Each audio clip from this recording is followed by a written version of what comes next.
dentist and the dark. I was scared of pretty girls and starting conversations. All my friends are turning green. Yeah, the magician's assistant in their dream.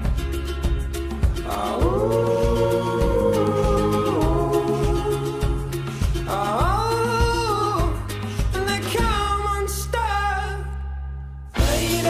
running down to the riptide, taking away. So what do I think Transcendentalism is? I think it is a literary movement that has its roots in Massachusetts, actually. I think Transcendentalism is has a lot to do with spirituality and living away from society and relying on nature. It has to do with the mind, body, and soul. It's just human nature. I have no idea. Okay, I think Transcendentalism is believing in yourself and going with individualism throughout your life and believing in nature and stuff like that. I love you when you're singing that song, and I got a lump in my throat 'cause you're gonna sing the words wrong. Or they don't have any views on it. Not interested.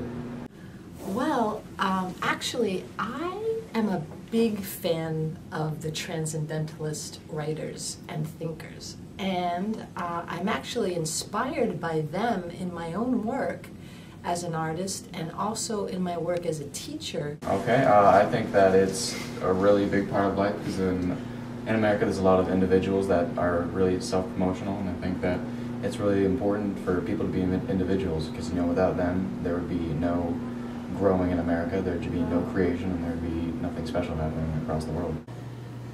And in our society, we don't know how to relax and enjoy ourselves, and we just have this fantasy that if we go off and live in the wilderness by ourselves, that we'd have all this time to read, to do things that we don't have time to do.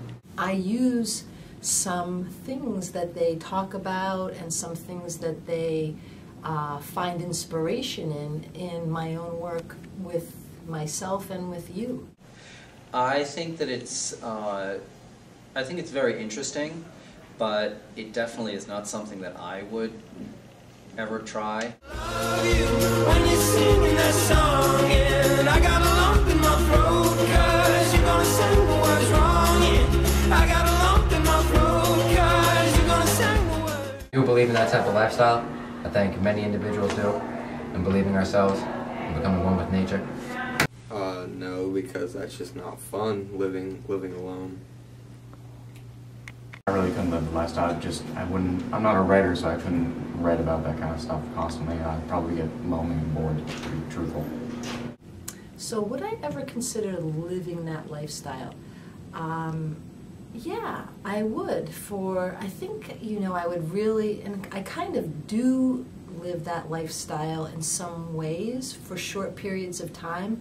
You know, I like to be away from technology and industry in my downtime so that I can be inspired by nature and sort of refuel myself so I can come back into the 21st century. Nature's important to me, and I love the outdoors, but I don't really think that I would ever want to be separated from society and live in nature without having any contact to other people. Probably not all the time permanently, but again, I could probably use a little more of that in my life. It probably might be good for me to try to live like that a little bit more, even if it's just a few minutes a day or a little bit more time on the weekend, to kind of go to Walden Pond. Someday I wish upon a star, wake up where the clouds are far behind me, where trouble melts like lemon drops high above the chimney treetop, that's where you find me. So are you hypnotized by society?